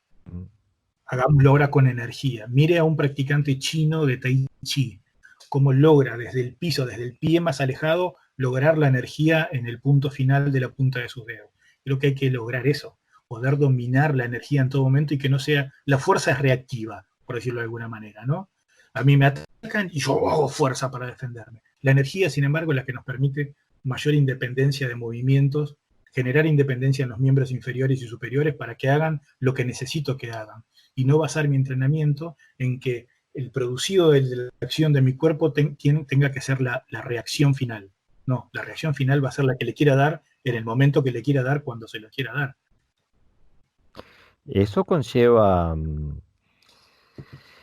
una conciencia de los procesos cinéticos y anatómicos, o sea, a un nivel mucho más profundo de lo que normalmente se utiliza en la explicación de una técnica de karate, ¿no? Por lo general, usted lo que me está hablando es hablando casi a control de músculo por músculo, conexión ósea por conexión ósea. Sí, pero esa cadena existe naturalmente, lo que sucede. Lo que pasa es que no nos damos cuenta que existe. Y a veces hacemos que suceda al mismo tiempo. Pero si uno logra separarla, si uno logra ir tensando músculos, hagamos kata de la siguiente manera. Por ejemplo, vamos a hacer la salida de Neihan Shishodan, ¿sí? Si yo estoy yendo a la posición de Neihan Shishodan, tengo mis hombros bajos, tengo mis manos sobre mi pelvis, estoy bien parado en el dachi, y voy a ejecutar el teisho, ¿sí? ¿Qué pasa si cuando lo ejecuto tenso el cuádriceps derecho? ¿Qué pasa si cuando lo voy a ejecutar tenso el izquierdo y lo paso al derecho y aflojo el izquierdo y después del impacto aflojo el derecho? ¿Qué pasa si mi cadera está apenas unos grados hacia adelante y en el momento del impacto lo apoyo? ¿Qué pasa si mis hombros están hacia adelante y mi abdomen duro? Cuando empiezo a entender esas combinaciones, empiezo a tener una técnica distinta. Si solo voy y hago así, va a ser siempre la misma, pero si la empiezo a hacer desde distintas distancias, es decir, salimos de la mano frente al pubis, pero ¿qué pasa si ya empezamos a cortar el recorrido, a avanzar en el recorrido y a tratar de salir con energía desde ahí? Tengo que utilizar mi físico para poder lograrlo, no solamente la fuerza del brazo, que ahí empieza a ser totalmente inoperativa. Pero si empiezo a combinar y en vez de salir desde el frente al pubis, ya corro la mano 30 centímetros si tengo que salir con la misma energía desde ahí, ya no me va a alcanzar con la fuerza del brazo. Tengo que usar mi cuerpo. Como logro usar mi cuerpo, lo que voy a desarrollar es energía para poder hacer la acción o la reacción, pero no la fuerza, porque no hay distancia para la fuerza. Entonces, pasa lo mismo con el Tsuki. Si hago Ura-Tsuki es una cosa, si hago Tetsuki es una cosa, y si hago Seiken-Tsuki es una cosa. Hay que entrenar los tres para hacer el último. Pero el Ura me demanda una energía, el Tate me demanda otra energía, y el Seiken me demanda otra energía. Entonces, si lo entiendo y lo empiezo a entrenar así, empieza a cambiar mi forma de ver las cosas. En el caso del Sotouke o del Uchi para Shotokan, si lo sacamos con el brazo horizontal, será una cosa. Pero ¿qué pasa si ya cambio a unos grados? Lo tengo que sacar desde una distancia a la altura del hombro. O si lo tengo que sacar casi desde el final, porque estoy en guardia y tengo que hacer un Sotouke. ¿Tengo la misma fuerza? Y no. Entonces necesito energía para poder hacerlo. Hay que experimentar con la propia técnica para darse cuenta cómo esta cadena muscular y ósea nos puede ayudar para hacer una mejor técnica, ¿sí? Y no necesariamente salir del cuadrado del manual que me dice que el Sotouke va acá. Si no, nunca haría un Sotouke. Sería imposible usar uno de los 4 bloqueos básicos para resolver un conflicto. Porque tendría que volver a la base para poder hacerlo bien, ¿no? Puedo hacerlo con mis manos delante, mis manos en el bolsillo, mi cruzado de brazos. Tengo que poder hacer la técnica desde diferentes posiciones. Qué fantástico. Estoy completamente de acuerdo. Es un universo, la verdad, que abre ahí usted, Sensei. Mi Sensei entrenaba Tai Chi también en Hong Kong. Y él siempre contaba la anécdota de que su Sensei era un anciano que le apasionaba el bowling, pero había dejado al final el bowling porque no podía levantar la pelota de bowling. Ajá. Pero seguía pateando seguía pegando como un caballo. O sea que su potencia de golpe no iba acorde con su capacidad muscular, ¿no? Sino que era su coordinación interna, el uso de los tendones, etcétera, etcétera. Es un tema apasionante y me encanta verlo en su expresión tradicional, porque creo que en el karate, no sé cómo decirle sin insultar a nadie, pero en gran parte del karate moderno son aspectos que no se tocan, ¿no? Que son conceptos que no existen. Yo creo que el karate moderno basado en lo deportivo, que es lo que prácticamente está sucediendo, el karate moderno hoy es en base a la competencia. Todas estas cosas se obvian porque la competencia no las necesita. Uh-huh. Como no está generada la necesidad, no se genera el desarrollo. Todos los grandes inventos de la humanidad han sido en base a la necesidad, en base al hambre, en base a las mejores... ¿Quién no se comería una paella hoy? Bárbaro. ¿Pero alguien tiene idea de cómo se creó la paella y por qué es así? No, si sabe, cuénteme. ¿Por qué los tailandeses comen raíces y comen lo que nosotros no comeríamos nunca? ¿Porque son grandes chefs y lo desarrollaron? ¿O porque hubo una necesidad y descubrieron que hay cosas que se pueden comer de la tierra? Ese es el punto. Hay cosas que se tienen que descubrir, que uno tiene que experimentar y uno tiene que investigar y leer un poquito. Yo tengo arroz, yo tengo carne, yo tengo pescado, metamos todo junto en una gran olla y hagamos una linda paella para todos nosotros, para poder comer. Colaboración. Y esto es lo que hablábamos al principio, colaboración. Yo lo veo usted haciendo, o escucho el podcast de Naihanshi y me abrió una puerta. Y me metí, pero de cabeza me metí. Y experimento y crezco. Compartir. Creo que por ahí pasa. El tema es que la competencia, si bien la apoyo y trabajo para ella firmemente, crea individuos un poco más egoístas en cuanto porque cada uno tiene su preparación y cada uno ahora con la tecnología puede profundizar mucho en cómo desarrollarse como un gran atleta, y por suerte los tenemos, pero raramente forme karatecas. Entonces, es una etapa que pocos han retornado. Le está dando poco retorno al practicante de karate de dojo, digamos, ¿no? Le da mucho al karate deportivo y nos permite que el karate se muestre una fase del karate. No estoy en contra del karate deportivo, absolutamente. Estoy fantásticamente maravillado que sea deporte olímpico. Entonces, Sensei, hablando de la modernidad, ¿no? Porque vivimos usted lo nombraba, vivimos en una etapa en la que los jóvenes, la tecnología, el iPad, la internet, los teléfonos, todo es gratificación instantánea. Aprieto, la aplicación se abre, pum, todo, y los teléfonos se venden porque cuál es el más rápido. Y no, eso no va en contradicción directa contra una escuela de karate tradicional que exige que hagan 1500 Suki. Digo, ¿cómo transmite eso a estas generaciones que quieren todo aquí y ahora? Fácilmente para mí. No hay monjes dando clases de karate en Sudamérica, mucho menos en Uruguay. Nadie puede ser místico y decir que esto es lo mejor que hay. A mí me ha tocado, por ejemplo, pasar alumna de karate tradicional a karate deportivo y entregar y pedir a otra escuela que por favor la entrene porque deportivamente funcionaba mucho mejor. No hay que ser egoísta tampoco en ese sentido. Entonces, si uno está con su estructura clara, firme y sólida, esto es lo que yo enseño. Podemos encontrar variables para sociabilizar la clase, para que sea más linda, para que podemos encontrar juegos, lo que sea. Los sábados a la mañana, cuando nos encontramos a practicar con los danes, no hay juegos. Es karate kyudokan. Y a veces pasa que cuando me toca dar la clase, es karate kyudokan, pero como uno no puede ser tan severo, se puede permitir alguna desviación y hacer alguna otra cosa, como comentaba hoy, de que los chicos practiquen otra cosa para que tengan amplitud mental. No hay que encerrarse, pero no hay que perder el norte, como dije al principio de la charla, ¿no? El norte es uno, está claro, y hacia ahí vamos y apuntamos y vamos.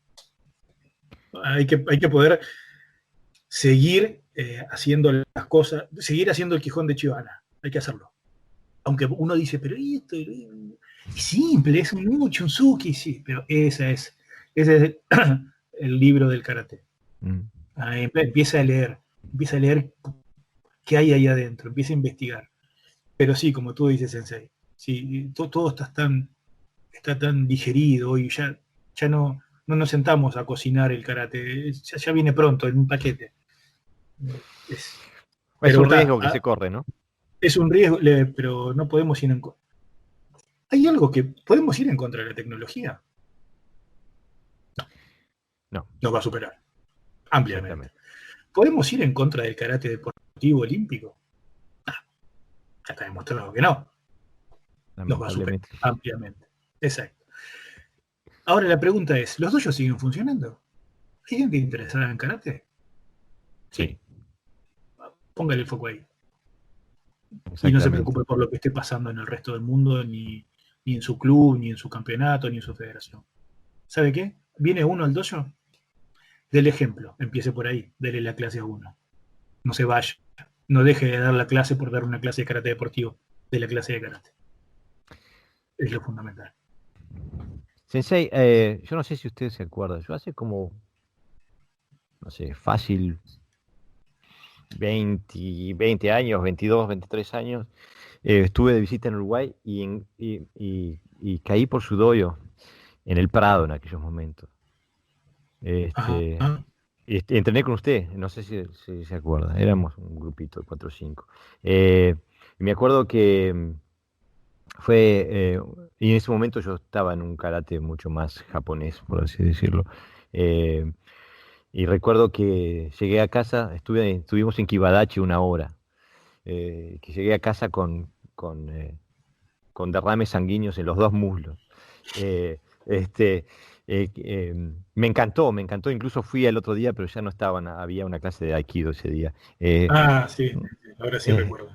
Sí, me encantó y nunca pude volver a enganchar. La próxima vez que vaya a Uruguay voy a intentar poder enganchar, poder entrenar con usted nuevamente. ¿Cuál es porque el karate puede tener una etapa o aspectos físicos que si no se sabe qué se está haciendo, pueden ser difíciles de comprender en el porqué. Como usted decía, 1500 Suki o una repetición de una técnica simple ad libitum, ¿no? Miles y miles de repeticiones. ¿Cuál es el fin de ese tipo de entrenamientos? Esto no es un pensamiento de la escuela Kyudokan, es mi pensamiento, ¿no? Eh, Primero siempre digo, en algún momento hay que hacerlo. En algún momento hay que pasar por la experiencia. Porque uno se redescubre también. Y descubre, si le presta atención, descubre un montón de cosas. Si lo llevo más al aspecto técnico, hay que generar un reflejo condicionado. El reflejo condicionado se genera solo por la repetición, no hay otra forma. Es un reflejo condicionado justamente eso, porque cumple la condición de responder ante un estímulo. Y para responder de una manera ante un estímulo, hay que practicar ese estímulo para que exista la respuesta. Es como robotizar. Si usted puede lograr esa práctica muchas veces con un montón de técnicas, va incorporando a su reflejo condicionado un montón de variables.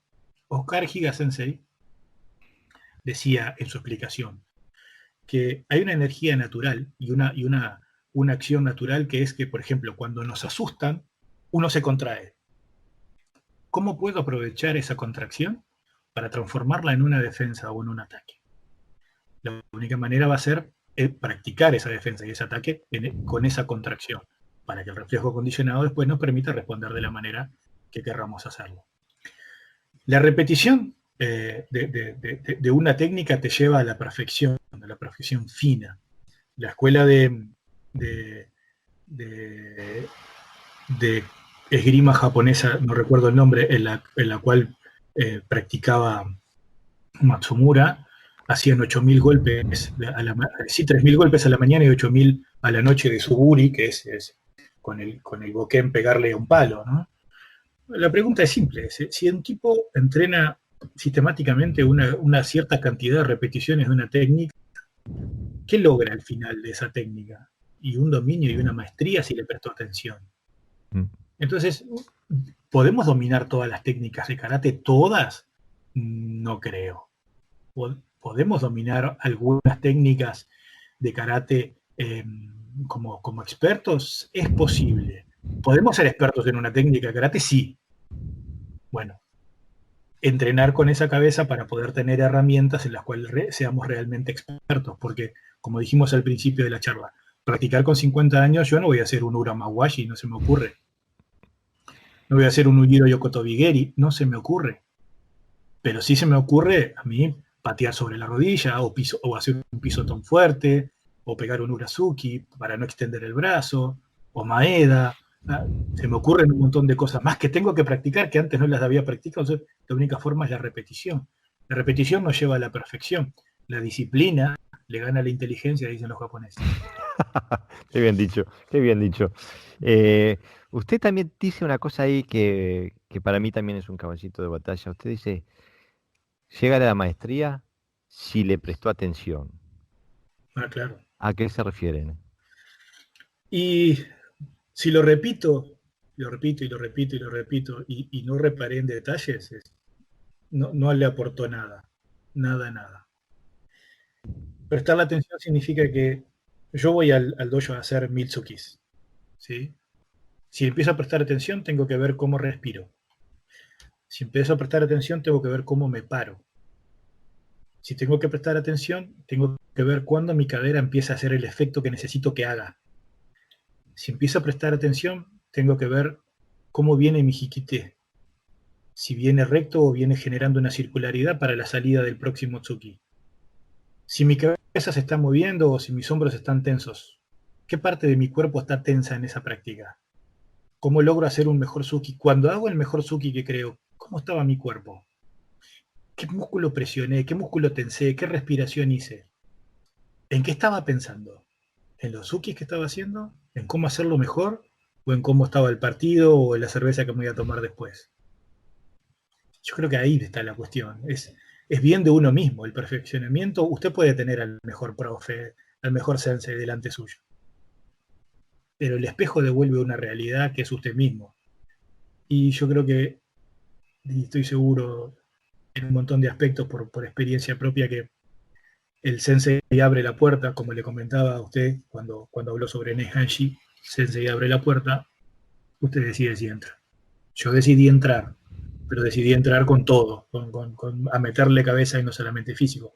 Mis primeros años de práctica eran absolutamente físicos, hoy son absolutamente mentales y acompaño la práctica, porque he descubierto que hay un mundo tan vasto en toda esta historia que no me quiero perder de nada. Entonces soy un ratón no solo de biblioteca, sino de llevarlo después a la práctica personal, ahí atrás, en un espacio chiquito, donde puedo hacer 100 sotokes de diferentes posiciones para entender cómo funciona mejor mi cuerpo en esa técnica y bajo alguna circunstancia. Si no lo pruebo, si no hago esa experiencia, no voy a conocerme como karateka, no voy a conocer mis capacidades. No siempre las situaciones se resuelven como están en el dojo, las situaciones se resuelven como la vida venga. Entonces hay que estar preparado para lo que venga. Pero no puedo estar preparado para lo que venga si solo conozco 4 fórmulas. Tengo que tratar de conocerlas todas. Pero mi firma personal va a ser mi técnica. Como hacían los okinawenses, su técnica, como hacía el Chokuhiga, su técnica era el Tsuki. Bueno, entonces tengo que ser el mejor haciendo Tsuki. ¿Pero cómo? ¿Repitiéndolo solamente? No. Tengo que ponerle un pienso. Tengo que ponerle una forma, tengo que ponerle una estrategia, tengo que ponerle un estudio, tengo que entrarle en profundidad a ver cómo mejoro y cómo hago mi mejor Tsuki. Esa creo que es la cuestión por la que uno debe pasar como karateka, ¿no? Uno tiene que... Hay un error que un maestro en Okinawa con un solo comentario también me abrió una puerta gigante, ¿no? A veces uno entrena y lo he escuchado 1000 veces, no, porque el maestro lo hacía así, el maestro lo hacía así, el maestro lo hacía así. Pero entonces usted entrena para ser como su maestro, un clon, o usted entrena para en realidad en algún momento poder, no por el ego de ser mejor, pero poder superar esa técnica para entregarle algo al karate que está más allá de lo que usted recibió, para ser agradecido con el karate y colaborar en su desarrollo. Onaga Sensei, alumno de Ochokuhiga, que hoy tiene no practica Kyudokan, pero tiene su propia organización, su propia escuela en Okinawa. En una entrevista con él en un barcito típico, tomando unas cervezas, dijo exactamente eso. Practique para honrar a su maestro y la única forma es superarlo. Y eso fue como otra apertura de puertas. ¿Y cómo yo voy a, con mi sensei al lado, ¿no? ¿Cómo yo voy a practicar para ser mejor que él? ¿Y por qué no? ¿Él no quiere lo mejor de mí? ¿Él no quiere que yo me supere? ¿Él acaso no ha invertido su tiempo en tratar de desarrollar mi karate? Entonces, ¿cómo no honrar esa figura tratando de ser mejor?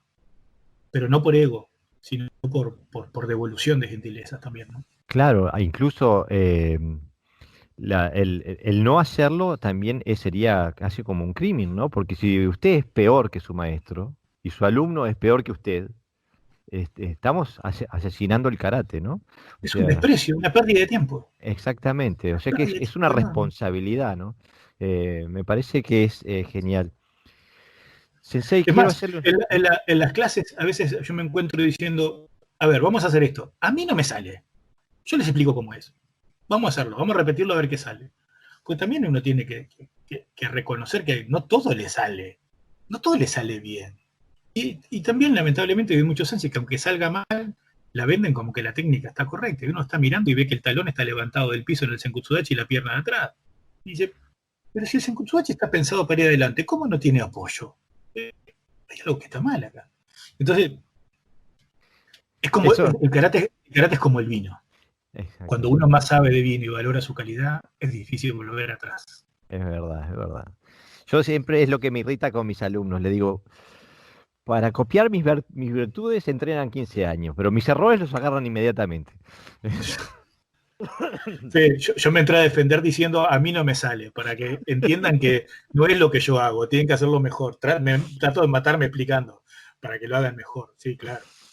Es una ley de la naturaleza casi. Sensei, estamos ya por la hora y media casi. No quiero, Uh, no quiero dejar el podcast sin invitarlo a participar en esas charlas de maestros en las que yo intento juntar sensei de distintas experiencias, Buenísimo. y me encantaría si usted pudiera participar. Sí, mucho gusto. Muchas gracias. Ha sido fantástico. Quiero que volvamos a repetir. Me parece que queda mucho en el Sí, tintero. sí, sí, Y si podemos volver a hacer un podcast más. con mucho eh, gusto. Y también le pido permiso para utilizar alguna de sus fotos y me puede mandar para poder promocionar la entrevista Bárbaro. cuando Ya, sea. ya ya se las... Están en Facebook básicamente, Ah, pero bueno, le mando algo. si no las bajo, pero Sí, si sí, usted sí, quiere sí. decir, Sí, no, no, está bien, está bien. Utilícelas tranquilamente. Sí, sí. muchas gracias, muchas gracias. El, Eh, el agradecido soy yo por esta oportunidad de expresarme y de saber que voy a ser escuchado, aún así corriendo el riesgo de ser criticado, ¿no? Que no estén de acuerdo con mi forma de ver y pensar, y con aquellos que estén escuchando en este momento, decirles, me encantaría dialogar con ustedes para crecer juntos o para aprender de ustedes. Me encanta su posición, Sensei. Le aseguro que yo hoy aprendí mucho no solamente aprender, sino motivar. Cuando uno se acerca a alguien que en danés se dice, cuando alguien tiene un sentimiento muy fuerte por algo, en danés se dice que esa persona está encendida Mm, y cuando uno se acerca a alguien que está encendido, también se le se prende la chispa. enciende. Exactamente, exactamente. Y eso es lo que se siente al estar a su alrededor. Muchas gracias, ha sido un gustazo, un honor. Quiero por favor repetir, este, y le deseo todo lo mejor a usted, a su escuela, a su doyo, y espero que siga dando tanto al karate como viene dando. No, muchísimas gracias y de nuevo la oportunidad es increíble y sobre todo la responsabilidad de saber de lo que uno dice para que otros lo escuchen, también es un reto importante porque hay que estar a la altura de la calidad de este trabajo por el cual lo felicito, Sensei. Gracias, muchas gracias, Sensei. Ha sido un gustazo y bueno, seguimos en contacto. Estamos en contacto. Muchísimas gracias y saludos.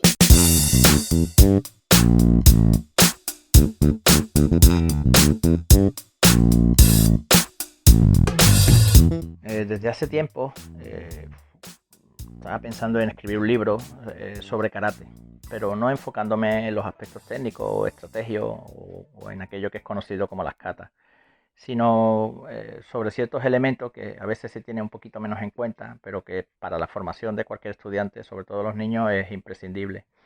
Es una metodología que yo aplico habitualmente en mis clases y bueno, y parece ser que funciona. Hay una cierta necesidad de que los niños, además de las partes técnicas, aprendan bueno, determinados valores o disciplinas que hoy día están poco presentes en la mayoría de las actividades que se hacen, pero que afortunadamente en karate se mantienen. Entonces, tomando punto por punto, el primero de todo es el rey o el saludo, que en principio puede ser un movimiento que lo tenemos muy naturalizado y casi no le echamos cuenta y lo atribuimos solamente a la cortesía, pero que en realidad tiene, eh, tiene un valor añadido de cara a la formación. Entonces, en uno de los primeros capítulos, más o menos me extiendo un poquito y ofrezco la metodología que yo uso para que los alumnos tengan presente de que el karate no es solamente golpes al aire o katas, sino que tiene una razón de ser dentro de la educación. Entonces, os leo un poquito y quizás desarrolle algo de este primer capítulo.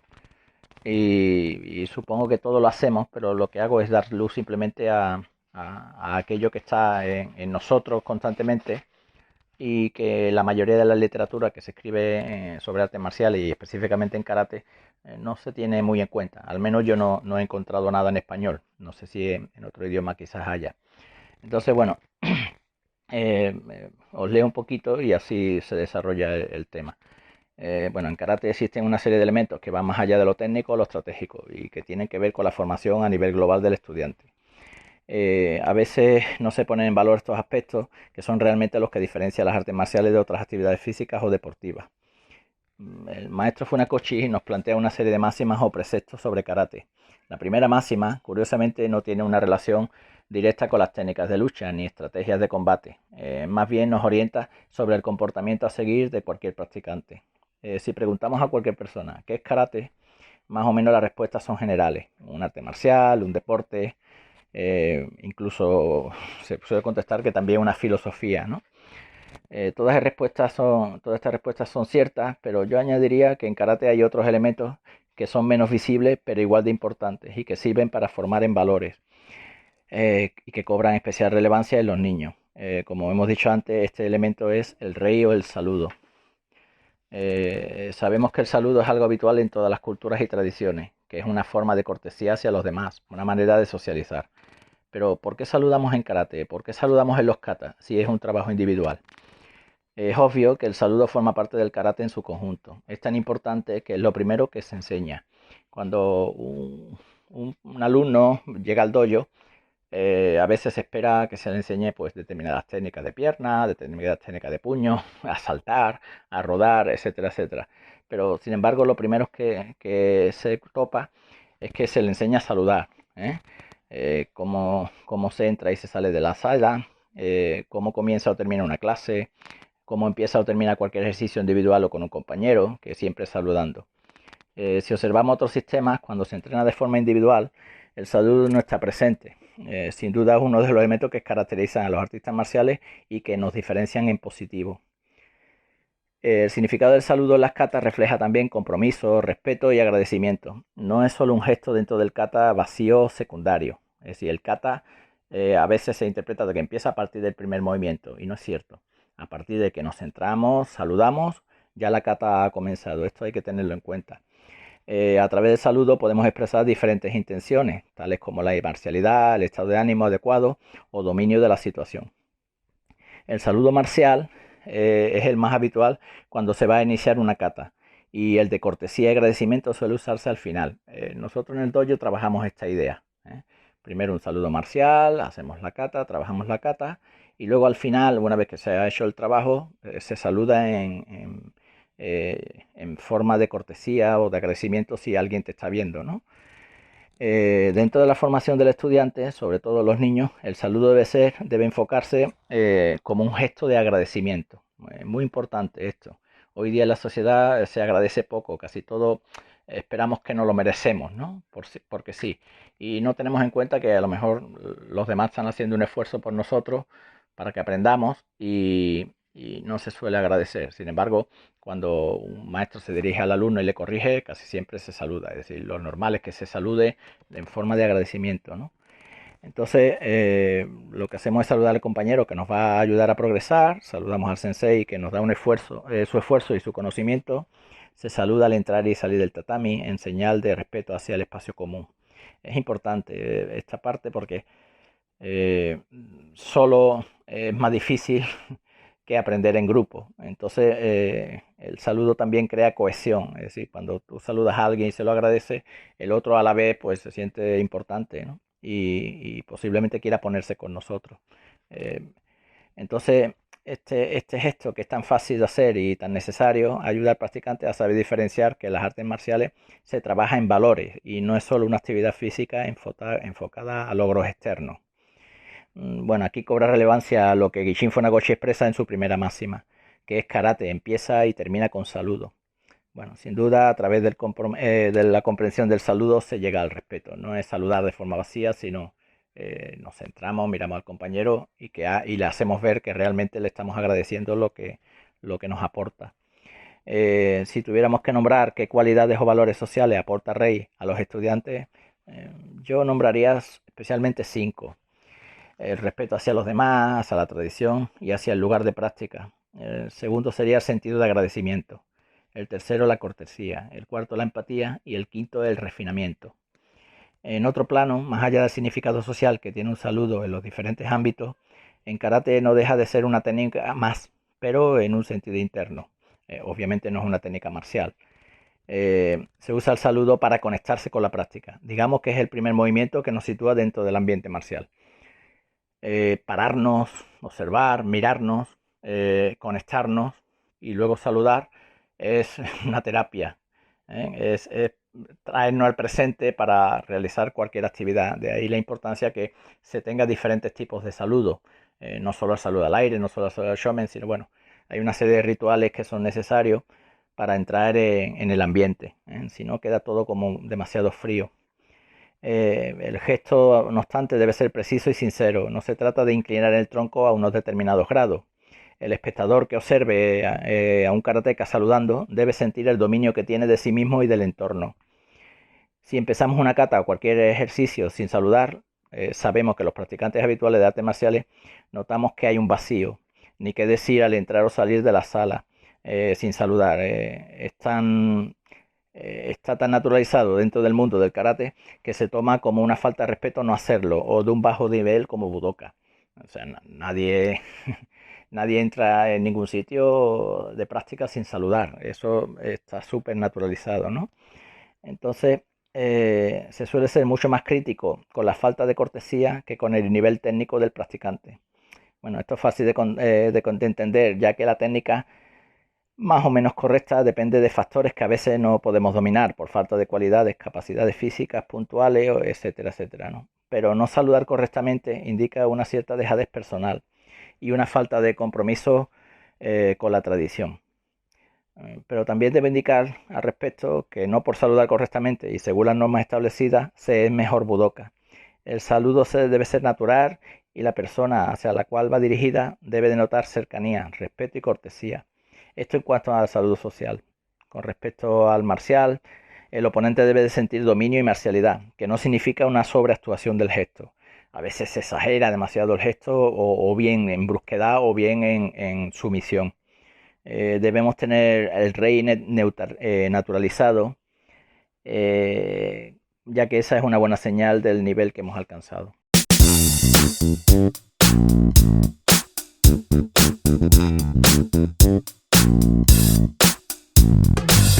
Si tienes comentarios, propuestas para temas que quieres escuchar o proponer una entrevista, contáctanos a través de nuestra página web